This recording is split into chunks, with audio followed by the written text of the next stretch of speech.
बच्चों, UP board 2025 की exam चल रही है और जैसा कि आप सभी जानते हैं कि 1 मार्च को कक्षा 10 का गणित का पेपर आपका होगा। तो इसके लिए हम आपके लिए लेकर आए हैं मोस्ट इम्पॉर्टेंट 2 अंक वाले प्रश्न। 2 अंक वाले प्रश्न आप यहाँ से देख लें। आपके पेपर में पूरे के पूरे प्रश्न आ जाएंगे और आप आसानी से इनको हल कर सकते हैं और गणित में 70/70 फुल मार्क्स आप ला सकते हैं। तो देखते हैं हम 2 अंक वाले मोस्ट इम्पॉर्टेंट क्वेश्चन और अपने फ्रेंड्स को भी शेयर करें और चैनल को सब्सक्राइब अवश्य करें। हर पेपर के हम आपको 2 अंक, 4 अंक और 6 अंक वाले स्पेशल क्वेश्चन की सीरीज़ आपके लिए लेके आ रहे हैं। तो देखते हैं 2 अंक वाले मोस्ट इम्पॉर्टेंट क्वेश्चन। देखिए, पहला क्वेश्चन आपका लिखा है समीकरण x² + x + 1/4 बराबर 0 को हल करो। तो क्वेश्चन हमने यहाँ पे लिखा यही वाला कि x² + x + 1/4 बराबर 0। नीचे बटे में 4 है, तो बटे का झंझट ख़त्म करने के लिए हमने क्या किया, इसको 4 से गुणा कर दिया, इसको पूरी समीकरण को। तो जो x² था वो हो गया 4x² प्लस x को 4 से गुणा किया तो 4x प्लस 1/4 को जब ऊपर 4 से गुणा करेंगे तो 4 कट जाएगा, सिर्फ बचेगा 1 बराबर 0। अब देखिए, जो 4x² है इसका वर्गमूल होता है 2x, 1 का वर्गमूल होता है 1। दोनों को आपस में गुणा किया, अपनी तरफ से 2 से गुणा कर दिया तो 2 दूना 4x। ऐसा करने से हमारा 4x आया और बीच में भी 4x है। तो पहले पद का वर्गमूल लो, आखिरी पद का वर्गमूल लो, दोनों को गुणा करो और दोनों को अपनी तरफ से 2 से गुणा करो। ऐसा करने से जो आए, अगर वही बीच का पद है तो इसका मतलब होता है कि वो a + b का होल स्क्वायर का रूप है। a का मतलब जो पहला वर्गमूल था 2x प्लस b का मतलब जो आखिरी पद का वर्गमूल 1 का वर्गमूल 1 ही था, इसका ये होल स्क्वायर है। अगर आप इसको खोलोगे a + b का होल स्क्वायर पे तो आपका यही बन के आ जाएगा, तो बराबर 0। इसका मतलब ये हुआ कि 2x + 1, अगर आप दोनों तरफ वर्गमूल ले लें, इधर वर्गमूल ले लेंगे तो स्क्वायर हट जाएगा और 0 का कुछ भी करें 0 ही होता है। तो 2x बराबर ये +1 जब उधर जाएगा तो -1 हो जाएगा, ठीक है। तो 2 जाएगा बटे में, तो x बराबर आपका हो जाएगा ये -1 है बटे 2 कहाँ जाएगा, नीचे।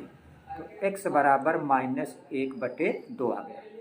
अब लेकिन चूंकि ये द्विघात समीकरण है तो जो आपका आंसर आएगा तो वो पहला आंसर भी आप लिखेंगे x बराबर -1/2 और दूसरा आंसर भी लिखेंगे आप x बराबर -1/2। ये इस क्वेश्चन का आंसर हो जाएगा, क्योंकि कोई भी द्विघात समीकरण है उसके 2 ही शून्य होते हैं, ठीक है। इसका स्क्रीनशॉट आप लोग ले लीजिए। देखिए, दूसरा क्वेश्चन लिखा है समांतर श्रेणी 8, 3, -2 के प्रथम 22 पदों का योगफल ज्ञात करना है। तो जो पहला पद होता है इसे a कहते हैं। इसका मतलब आपका जो a है वो इस क्वेश्चन में हो गया 8। और d कैसे निकालते हैं, दूसरे से पहले को घटा के। तो 3 से 8 को घटाएंगे, तो 3 से 8 को घटाएंगे तो d बराबर क्या आ जाएगा आपका -5। अब d हो गया -5, a हो गया 8 और योगफल कितने पदों का निकालना है, 22 पदों का। तो पदों की संख्या को कहते हैं n बराबर हो गया आपका 22। अब आप क्या कर देंगे, फार्मूला लगा देंगे। तो योगफल का फार्मूला आपका होता है, ये आपका होता है योगफल का फार्मूला Sn बराबर n/2 × 2a + n - 1 × d। तो n की जगह पे आप 22 रख दीजिए, नीचे 2, फिर 2a, बीच में गुणा का निशान, a की जगह पर 8 रख दीजिए, प्लस n की जगह पे फिर 22 -1 और d की जगह पर आपका -5 है तो यहाँ डी की जगह पर -5। अब आप 2 से 22 को भाग करेंगे तो आ जाएगा 11।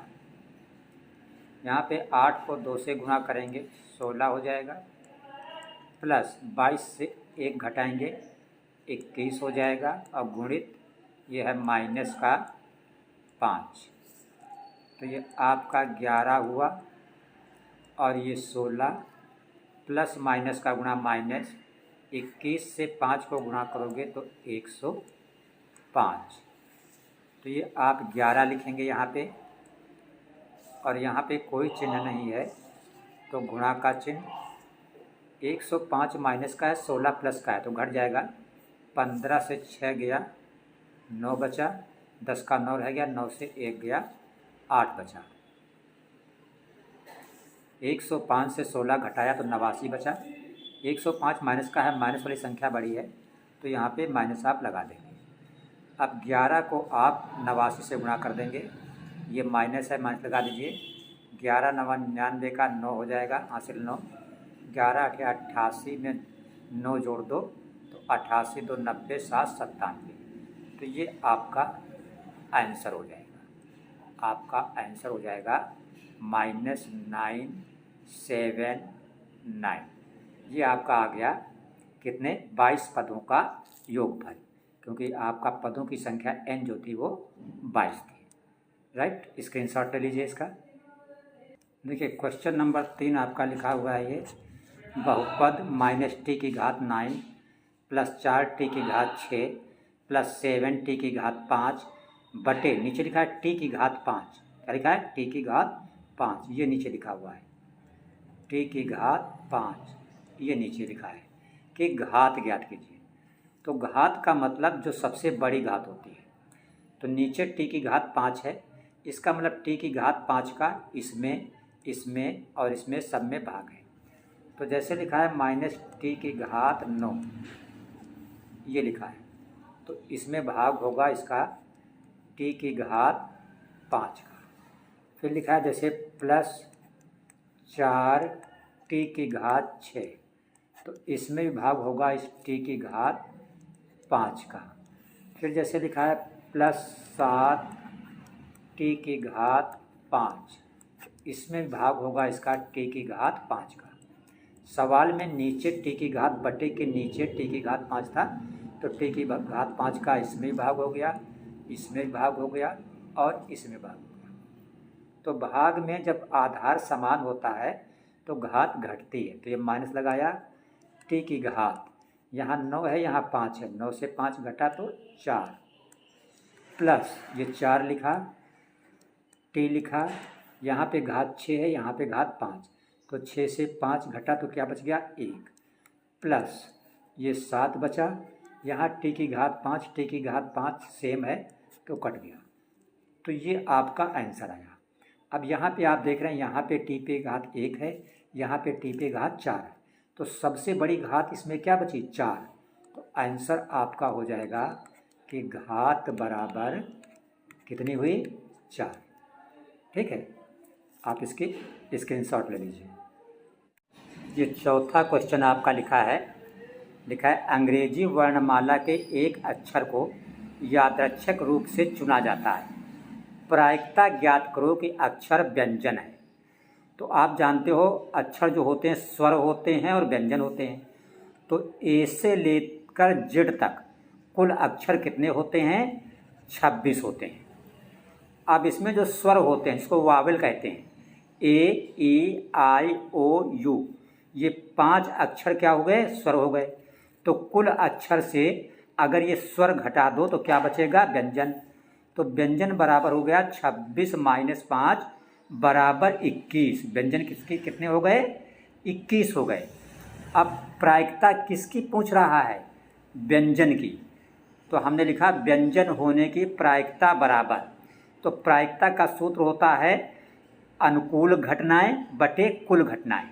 तो व्यंजन कब होगा जब इस 21 में से कोई अक्षर लिया जाएगा तभी तो व्यंजन होगा। तो ऊपर लिख देंगे 21 और नीचे कुल घटनाएं, तो कुल अक्षर कितना है 26, तो नीचे लिख देंगे 26।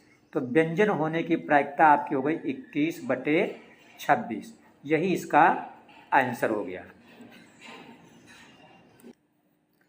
देखिए क्वेश्चन नंबर 5 आपका लिखा हुआ है कि एक डिब्बे में 5 लाल, 8 सफ़ेद और 4 हरे कंचे हैं।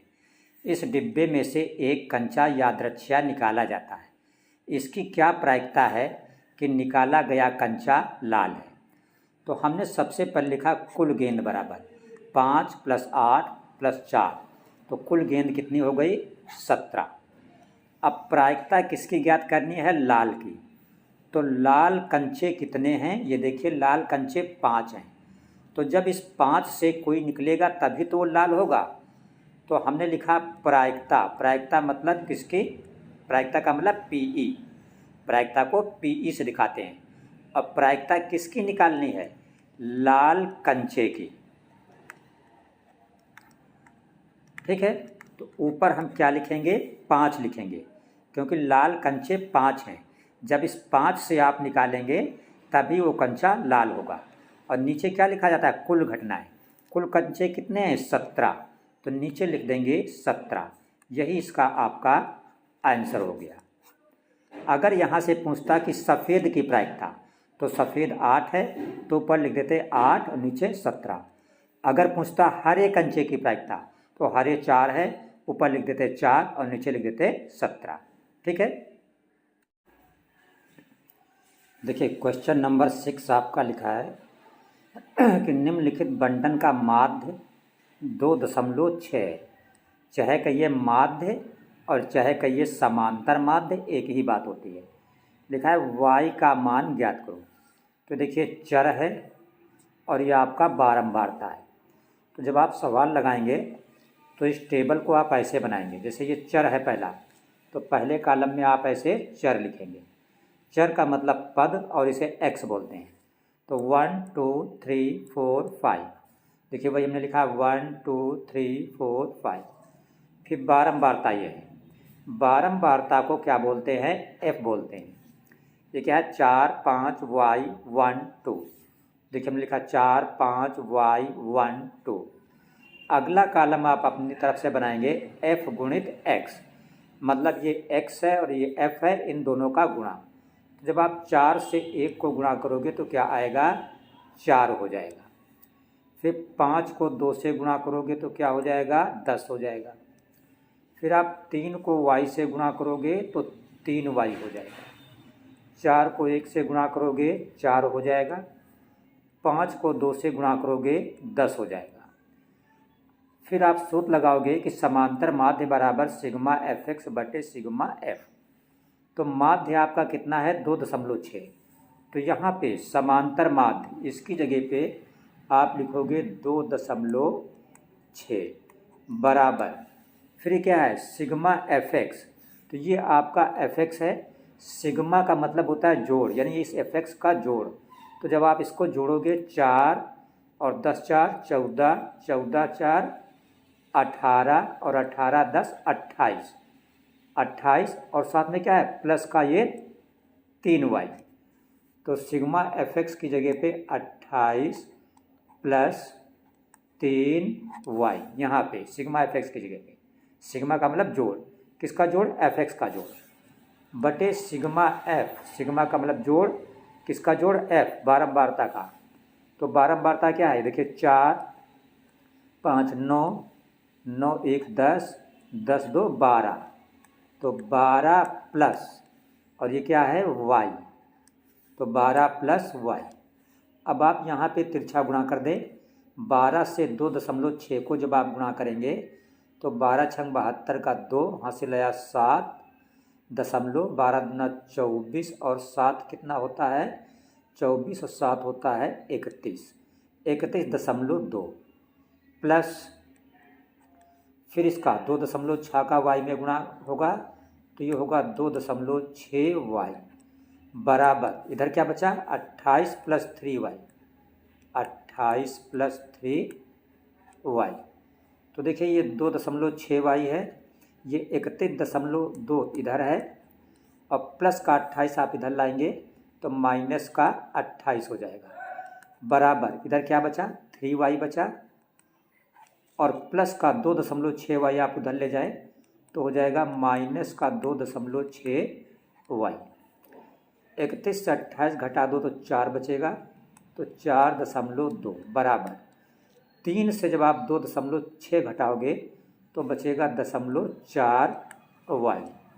अब ये 4.2 के नीचे आप 0.4 ले आइए तो इधर से क्या बचा y बचा। एक अंक के बाद दशमलव यहाँ पे है, एक अंक के बाद यहाँ है, ये दशमलव काट दोगे तो 42/4। 2 से इसको भाग कर दो तो 21 और 2 से इसको भाग कर दो तो 2, तो y बराबर आपका क्या आ गया 21/2। ये आपका आंसर होगा। या आप ये भी कर सकते हो कि 2 से 21 को भाग कर दोगे तो 10.5 बन जाएगा। तो चाहे आप लिखिए y बराबर 21/2 और चाहे लिखिए 10.5, ये आपका y का मान ज्ञात हो गया। देखिए क्वेश्चन नंबर 7 आपका है, एक संख्या और उसके व्युत्क्रम का मतलब होता है उल्टा, का योगफल 4 सही 1/4। तो कह रहा संख्या ज्ञात करो। तो हमने मान लिया माना संख्या बराबर x, और व्युत्क्रम का मतलब उल्टा, तो x का उल्टा क्या हुआ 1/x, तो व्युत्क्रम हो गया 1/x। अब कह रहा था उनका योग, तो हमने ये x लिखा और 1/x लिखा, योग का मतलब प्लस, और बराबर योग कितना है 4 सही 1/4, तो बराबर हमने लिख दिया 4 से 1/4।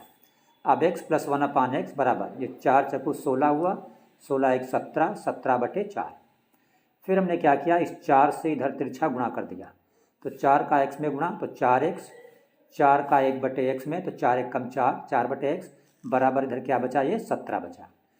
फिर हमने क्या किया, इस पूरे समीकरण को x से गुणा कर दिया, लिखा हमने r का मतलब या, तो जब इसको x से गुणा किया तो ये 4x² हो गया, इसको x से गुणा किया तो x और x कट गया, सिर्फ 4 बचा, बराबर इसको x से गुणा किया तो 17x।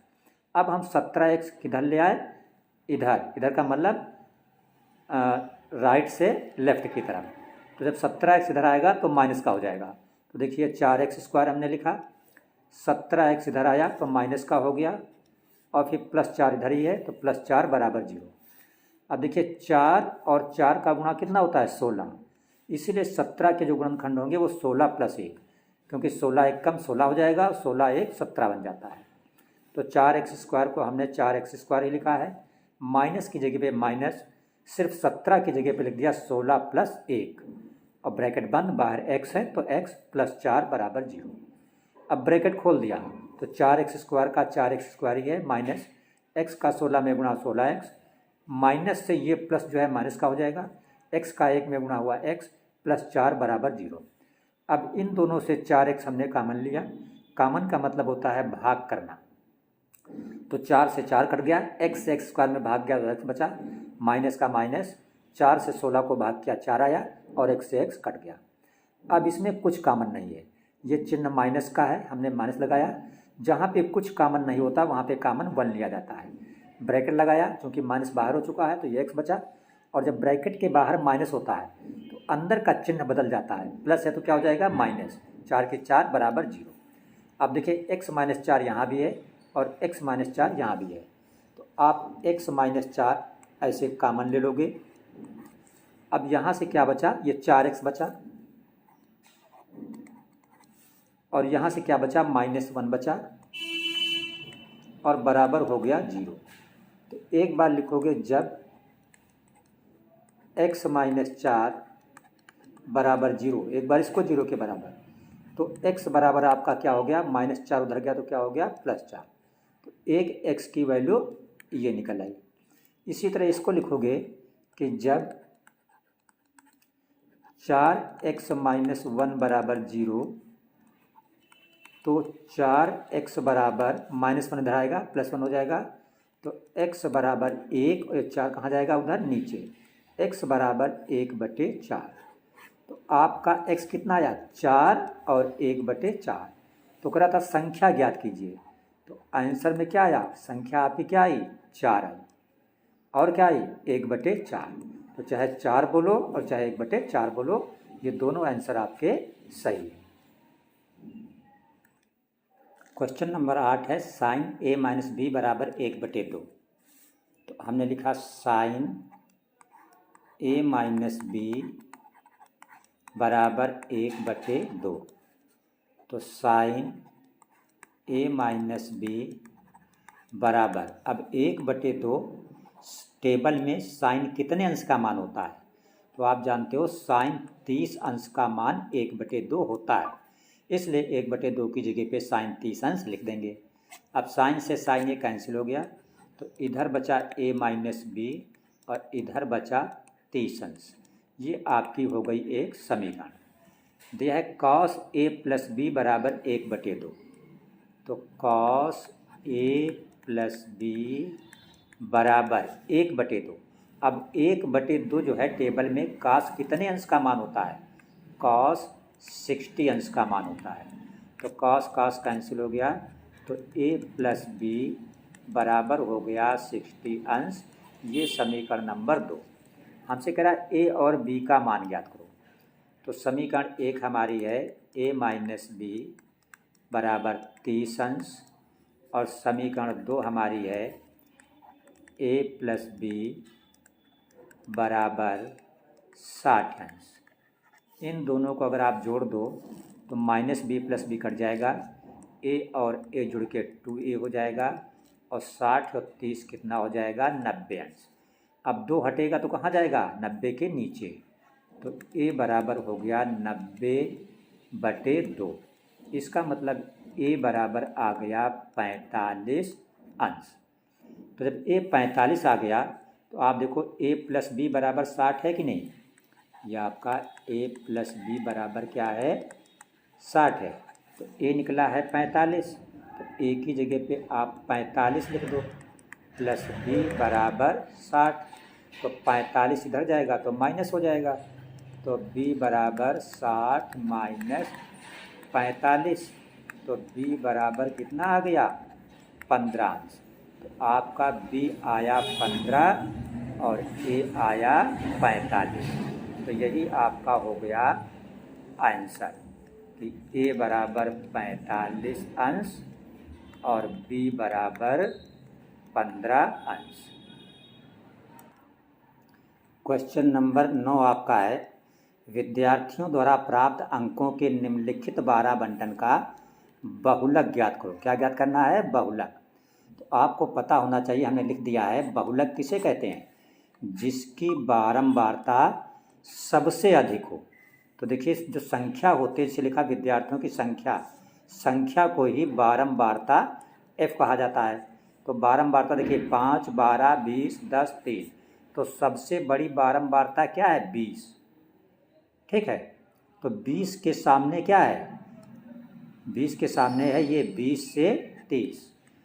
तो यही आपका बहुलक हो गया। तो आंसर हो गया आपका कि 20 से 30। ये क्या हो गया? आपका बहुलक वर्ग कहा जाता है इसे। ठीक है। और अगर बहुलक पूछे, क्योंकि इसमें बहुलक कह रहा है, तो बहुलक क्या होगा? 20 होगा। जो सबसे बड़ी बारंबारता होगी उसे ही बहुलक कहा जाता है। तो आंसर में आप सिर्फ क्या लिखेंगे? 20 लिखेंगे। ठीक। देखिए क्वेश्चन नंबर 10 आपका लिखा है x² minus p into x plus 1 plus c के शून्यक इस प्रकार हैं। किस प्रकार? कि अल्फ़ा प्लस 1 गुणित बीटा प्लस 1 बराबर 0। तो देखिए एक बार हम अल्फ़ा प्लस 1 को 0 के बराबर लिखेंगे। लिखेंगे जब अल्फ़ा प्लस 1 बराबर 0, तो अल्फ़ा बराबर क्या हो गया? प्लस 1 को उधर ले जाओ तो -1। फिर इसी तरह एक बार लिखेंगे बीटा प्लस 1 बराबर 0। लिखेंगे जब बीटा प्लस 1 बराबर 0, तो बीटा बराबर -1। इसका मतलब हमें अल्फ़ा और बीटा दोनों ज्ञात हो गए। मान किसका निकालना है? c का। c का मतलब अचर पद। तो हम सूत्र लगा देंगे। हमें पता है शून्यांकों का गुणनफल। ये सूत्र पता है हमको कि शून्यांकों का गुणनफल बराबर होता है C/A। तो शून्यांक क्या है? -1 और -1, -1 -1, और गुणनफल का मतलब गुणा। C का मतलब अचर पद, तो देखिए C की जगह पर C ही लिखा है, बटे A होता है x² का गुणांक। यहाँ पे देखिए x² के साथ यहाँ कुछ नहीं है, तो दिस मीन्स 1 हो गया। तो -1 का गुणा 1 होगा, बराबर इधर माइनस माइनस का गुणा प्लस हो जाता है, +1 C/1, नीचे 1 का मतलब कुछ नहीं, C/1 का मतलब C। तो आपका C कितना निकल आया? 1 निकल आया। तो आंसर आपका हो गया C = 1। देखिए क्वेश्चन नंबर 11 आपका है, लिखा है एक घड़ी की मिनट की सुई की लंबाई 14 सेंटीमीटर है। ये मिनट की सुई की लंबाई हो गई 14 सेंटीमीटर। कह रहा सुई द्वारा 1 मिनट में पूरा किया गया क्षेत्रफल। मान लो 1 मिनट में सुई यहाँ से चल के कहाँ पे आ जाती है? यहाँ पे। अब ये सुई क्या हो गई? यहाँ पे ऐसे आ गई। तो अब आपका एरिया क्या बना? ये बना। तो इसी का क्षेत्रफल आपको ज्ञात करना है। तो ये आपका क्या है? त्रिज्यखंड। तो इसका मतलब त्रिज्यखंड का क्षेत्रफल आपको ज्ञात करना है। तो हम लिखेंगे 1 मिनट में, जो पूछ रहा है वही लिखेंगे, 1 मिनट में पूरा किया गया क्षेत्रफल, पूरा किया गया क्षेत्रफल। तो बन क्या रहा है? त्रिज्यखंड, यानी त्रिज्यखंड के क्षेत्रफल का सूत्र लगाएंगे।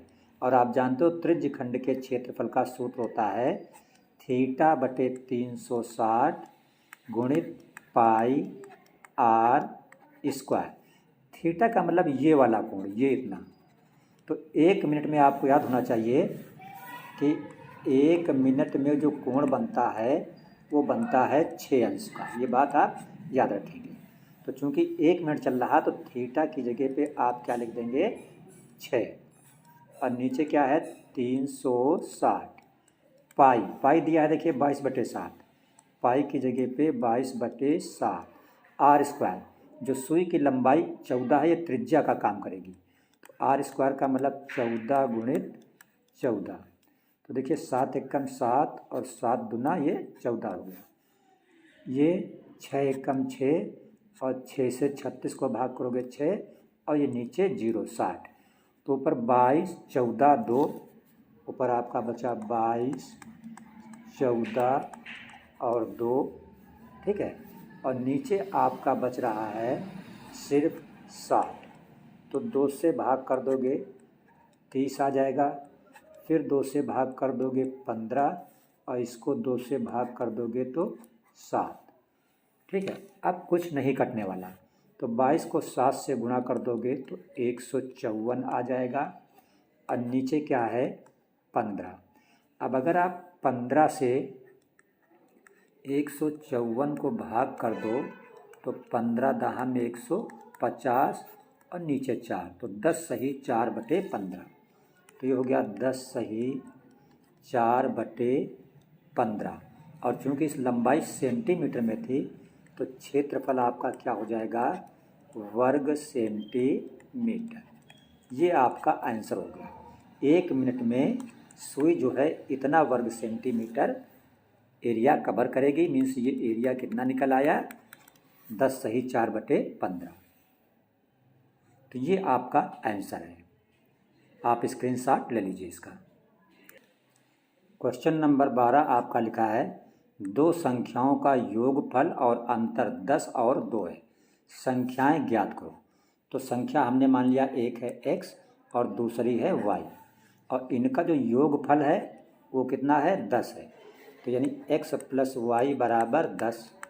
और फिर लिखा है अंतर, तो अंतर कितना है? 2 है। इसका मतलब x - y = 2। ये आपके पास दो समीकरणें आ गई।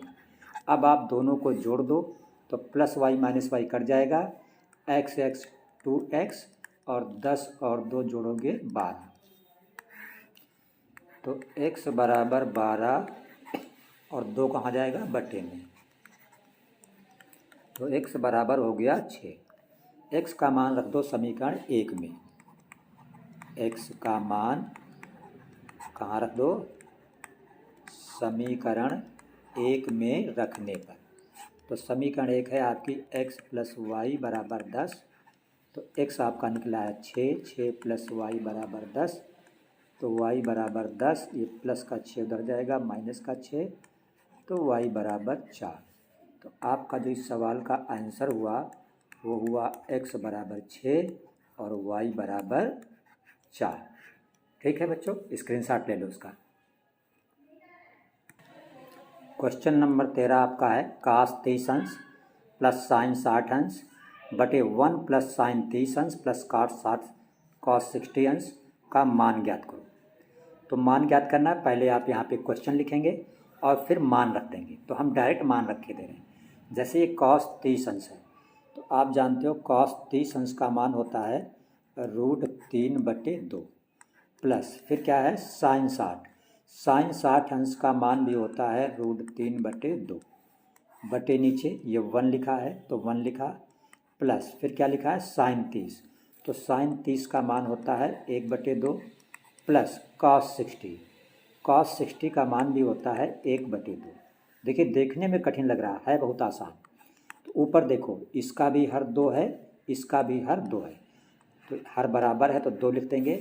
√3 एक बार है और 1 √3 ये एक बार है, बटे यहाँ देखिए ये हाफ का मतलब आधा, हाफ का मतलब आधा, तो आधा और आधा मिलके कितना हो गया 1, और 1 में 1 जुड़ा तो कितना हो गया 2।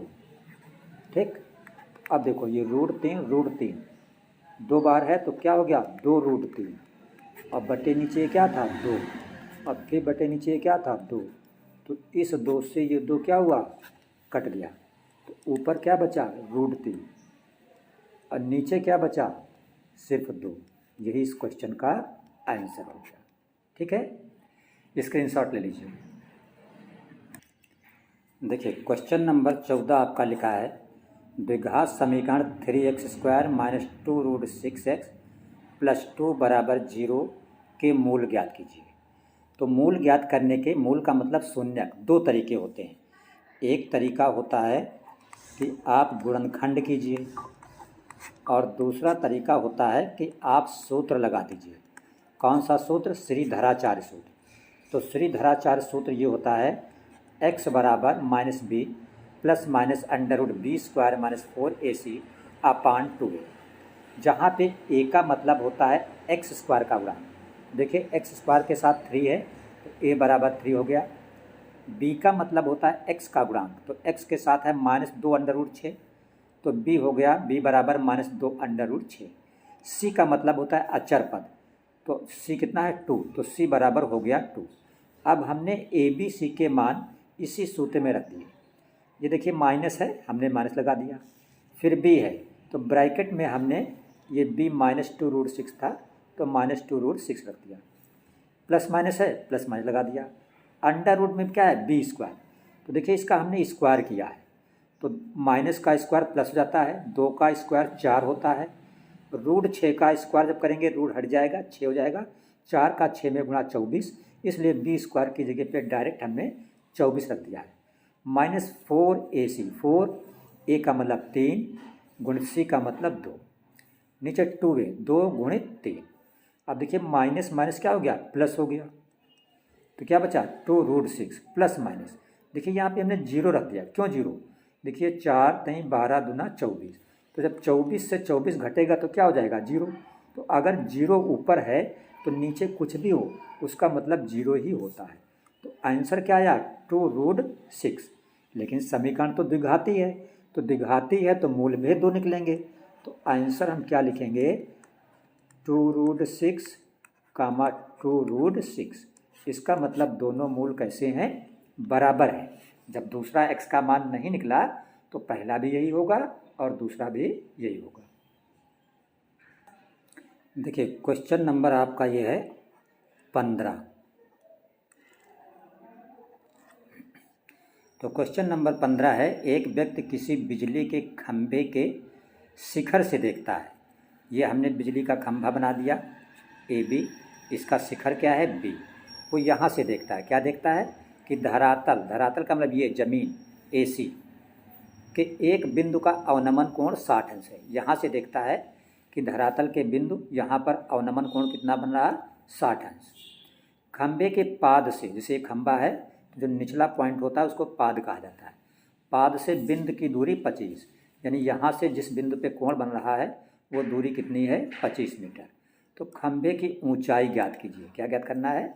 इस खंभे की ऊंचाई। अब आपको लिखा है कि यहाँ से जब वो देखता है तो 60 अंश का अवनमन कोण बनता है।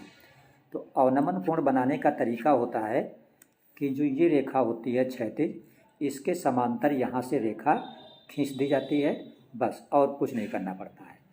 तो जो समांतर रेखा खींची गई और जो ये मिलाने वाली इस बिंदु को रेखा है, इसके बीच जो कोण बनता है इसको कहते हैं अवनमन कोण। ये है 60 अंश और ये हमेशा जो है इसके बराबर होता है। ऐसा क्यों होता है? क्योंकि ये लाइन और ये लाइन समांतर होती हैं, ये तिर्यक होती है, तो ये कोण और ये कोण एकांतर हो जाते हैं। अब हमें ऊंचाई निकालनी है, तो अब इसका कोई रोल नहीं। देखिए कोण के सामने हमें क्या दिया है? खंभा। तो कोण के सामने जो भुजा होती है उसको लंब कहते हैं। ये क्या हुआ? आधार, मतलब लंब निकालना है, आधार दिया है। तो लंब और आधार का संबंध किस में होता है? टैन में। तो इसलिए हम टैन का सूत्र लगाएंगे। तो टैन थीटा, थीटा का मतलब 60 अंश बराबर लंब बटे आधार, लंब का मतलब ए बी और बटे आधार का मतलब ए सी। टैन 60 का मान होता है √3, ए बी की जगह पर ए बी और ए सी की जगह पर 25। इसको आप गुणा कर दो तो 25√3 बराबर ए बी। ये देखिए आप खंभे की ऊंचाई आपके आ गई। तो आपका आंसर हो गया 25√3 मीटर। ठीक है, आप इसका स्क्रीनशॉट ले लीजिए। देखिए क्वेश्चन नंबर 16 आपका लिखा है, चित्र में DE समांतर AC। देखिए ये आपकी D है, ये वाली, और ये किसकी समांतर है? AC की। तो आप जानते हो जब DE और AC समांतर होगा तो इसका मतलब देश अपान देश इक्वल होगा देश अपान देश। इसका मतलब BD अपान DA इक्वल होगा BE अपान CE। तो वही हमने लिखा BD upon DA equal BE upon CE और समीकरण नंबर हो गई 1। फिर क्या कह रहा है? DF समांतर AE। अब देखो ये DF है और ये AE है, इसका मतलब इधर का बेकार है, कोई काम नहीं। तो DF समांतर जब AE है तो इसका मतलब फिर से ये BD बटे DA अब बराबर हो गया BF बटे FE। तो वही हमने लिख दिया BD बटे DA बराबर BF बटे FE, समीकरण नंबर 2। अब हमने लिखा समीकरण 1 और 2 से। तो देखिए एक में भी लेफ्ट साइड BD बटे DA है, ये 2 का, और एक का भी लेफ्ट साइड BD बटे DA है। तो दोनों के लेफ्ट साइड बराबर हैं, इसलिए दोनों के राइट साइड बराबर होंगे। इसलिए हमने लिखा BF बटे FE ये वाला बराबर BE बटे CE। लेकिन हमें क्या लाना है? सिद्ध कीजिए BF बटे FE, BF बटे EF बटे BF। तो EF ऊपर कर देना है, BF नीचे। तो इसी को हम लिख देंगे EF। इस निशान का मतलब इसका अर्थ है, या लिख दें या करके भी लिख सकते हैं। इसको ऊपर कर दिया, इसको नीचे कर दिया, EF बटे BF। तो इधर जब आपने पलट दिया तो इधर भी आप पलट दीजिए। इसको हिंदी में कहते हैं व्युत्क्रम करना, इंग्लिश में रेसिप्रोकल। तो CE ऊपर चला गया और BE आपका नीचे आ गया। यही देखिए यहाँ पे आपको प्रूफ करना था कि EF अपान BF ये वाला बराबर EC अपान B, EC अपान B। ये आपका क्वेश्चन कंप्लीट हो गया। आप शॉर्ट नोट इसका स्क्रीनशॉट ले लीजिए। देखिए क्वेश्चन नंबर 17 आपका लिखा है कि उस समांतर श्रेणी के पदों की संख्या ज्ञात कीजिए। पदों की संख्या का मतलब आपको n ज्ञात करना है, जिसका प्रथम पद 4 है। तो प्रथम पद को A से दिखाते हैं, इसलिए हमने लिखा A बराबर 4। अंतिम पद 49, अंतिम पद को L से दिखाते हैं, इसलिए हमने लिखा L बराबर 49। सभी पदों का योग 265 है। हमें पद नहीं मालूम, तो हमने मान लिया कि माना पद कितने हैं? n। पदों के योग को क्या कहा जाता है? Sn। तो Sn बराबर 265। हमें ज्ञात क्या करना है? पदों की संख्या n निकालना है। तो जब प्रथम पद दिया होता है, अंतिम पद दिया होता है, तो पदों के योग का सूत्र होता है Sn बराबर n/2 इंटू ब्रैकेट में a प्लस l। हमने क्या कर दिया, हमें पदों का योग मालूम था 265, इसलिए हमने Sn की जगह पे 265 लिख दिया, बराबर की जगह पे बराबर, n हमें पता नहीं इसलिए n को हमने n ही लिखा, नीचे 2, a की जगह पे हमने 4 रख दिया, प्लस है प्लस लगा दिया, l की जगह पर हमने 49 रख दिया। ये देखिए 2 तिरछा गुणा में उधर चला गया तो 265 गुणित 2 बराबर इधर क्या बचा, n बचा, ये n हमने लिखा, ब्रैकेट में 49 और 4 को जोड़ दिया तो हो गया 53, 53 हो गया। अब ये 53 नीचे आ गया इधर बटे में, तो इधर क्या बचा, सिर्फ n बचा। देखिए 5 3 15, 5 हासिल आया 1, 5 25 से 26, इसका मतलब 53 से 265 को भाग करोगे तो 5 आएगा, और 5 से 2 को गुणा कर दोगे कितना आ जाएगा, 10। 10 बराबर n, इसका मतलब पदों की संख्या कितनी है सवाल में, 10 है। तो आपका आंसर हो गया 10। देखिए क्वेश्चन नंबर 18 आपका है, लिखा है संख्या 0.6 डैश डैश, इसका ना बार बार 6 का रिवीजन हो रहा है, को P/Q के रूप में प्रदर्शित करो। देखिए आपका लिखा हुआ है x बराबर 0.666, इस तरह, यानी हर बार सिर्फ एक ही अंक 6 का रिवीजन हो रहा है। तो जब एक अंक का रिवीजन होता है तो 10 से गुणा किया जाता है, 2 अंक का रिवीजन होता है तो 100 से गुणा किया जाता है। तो इसको हम 10 से गुणा कर देंगे, क्यों, क्योंकि एक ही अंक 6 का रिवीजन हो रहा है, बार बार वही आ रहा है, रिपीट हो रहा है, पुनरावृत्ति जिसको हिंदी में कहते हैं। तो 10 से गुणा करेंगे तो जो x है वो 10x हो जाएगा, और जब इधर 10 से गुणा किया जाएगा तो 1 अंक आगे बढ़ जाएगा, तो 6.66 ये आ जाएगा। अब हम इससे इसको घटा देंगे, तो 10x से इसको डाल देंगे समीकरण नंबर 1 और इसको समीकरण नंबर 2, लिख भी देंगे कि समीकरण 2 से समीकरण 1 को घटाने पर, ये लिख देंगे, ठीक। तो 10x से जब आप x घटाएंगे तो कितना x बचेगा, 9x बराबर, इधर देखिए ये 0.6 से पॉइंट वाला हिस्सा सेम टू सेम है, माइनस हो जाएगा तो 0 बचेगा, और इधर 6 है पूर्णांक, इधर 0 है, तो 6 से 0 जाएगा तो 6 बचेगा। इसका मतलब जब आप इसको ऊपर रखेंगे ऐसे 6.66 और इसको नीचे रखेंगे 0.66, तो ये वाला माइनस करने से कट जाएगा, सब 0 हो जाएगा, तो इधर से 6 ही तो बचेगा, इसलिए 9x बराबर क्या हो गया, 6। तो x बराबर 6, ये 9 कहाँ गया, नीचे, तो 3 दूना 6, 3 त्रिक 9, तो आपका आंसर आ गया x बराबर कितना आ जाएगा, यह आपका आंसर हो गया x बराबर 2/3, राइट। आप इसका स्क्रीनशॉट ले लीजिए। देखिए क्वेश्चन नंबर आपका जो 19 है, ये लिखा है वृत्त के व्यास AB, तो हमने देखिए ये वृत्त बना दिया, और ये व्यास AB, व्यास कहाँ से जाता है, केंद्र से, केंद्र आपका क्या बना दिया हमने, O।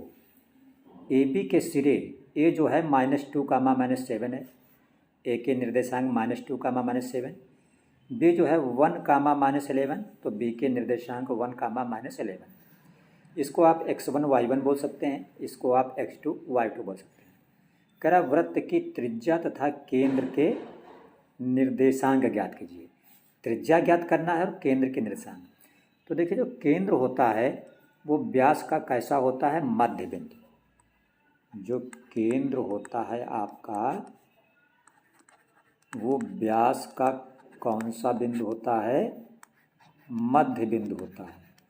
तो हमें केंद्र के निर्देशांक निकालने, इसका मतलब हमें मध्य बिंदु का निर्देशांक निकालना है। और आप जानते हो मध्य बिंदु के निर्देशांक के सूत्र होते हैं, आप लिखेंगे मध्य बिंदु। जो मध्य बिंदु का सूत्र होता है निर्देशांक निकालने का, वो x1 + x2/2 और कामा y1 प्लस y2/2 ये होता है। तो देखिए x1 आपका है -2 और प्लस x2 आपका है 1 और नीचे क्या हुआ 2, कामा y1 आपका है -7 और प्लस y2 आपका है -11 और बटे नीचे 2। तो देखिए 2 से 1 घटाओगे 1 बचेगा, तो माइनस का 1/2, -11 -7 जोड़ोगे -18, -18/2 का मतलब हो गया -9। तो ये आपके आ गए केंद्र के निर्देशांक, ये आपका हो गया आंसर। अब आपको क्या निकालना है, त्रिज्या। तो त्रिज्या क्या होती है, केंद्र आपकी OA भी त्रिज्या है और OB भी त्रिज्या है। तो चाहे OA निकाल लो और चाहे OB निकाल लो।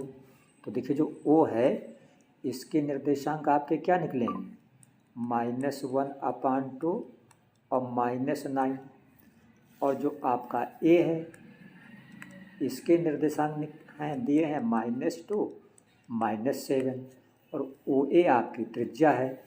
तो आप OA निकाल लीजिए। OA का मतलब O और A के बीच की दूरी, तो दूरी का सूत्र लगा देंगे। ये आपका x1 हो गया, ये y1, ये आपका x2 और ये आपका हो गया y2। ठीक है, तो दूरी का आपका सूत्र होता है D बराबर √x1 - x2 का whole square plus y1 - y2 का होल स्क्वायर। तो x1 की जगह पे -1/2 और फिर -x2 -2 है, तो ये माइनस और ये माइनस मिलकर क्या हो गया प्लस y1 की जगह पे -9 लिख दिया, -y2 तो माइनस और y2 भी माइनस मिलकर हो गया +7 का होल स्क्वायर। 2 से 1/2 घटाओगे तो 3/2 बच जाएगा, ऊपर स्क्वायर लग गया प्लस 9 माइनस का है 7 प्लस का, इसलिए घट जाएगा। 9 से 7 घटेगा 2 बचेगा, तो -2 ऊपर होल स्क्वायर। अब आप देखिएगा 3 का स्क्वायर होता है 9 और बटे 2 का स्क्वायर होता है 4, तो ये 9/4 प्लस 2 का स्क्वायर क्या होगा 4 होगा बराबर √9 प्लस ये 4 चौको क्या हो जाएगा 16 और बटे नीचे 4, तो 16 और 9 कितना हो गया 25 और नीचे क्या बचा, ये 4 बचा आपका।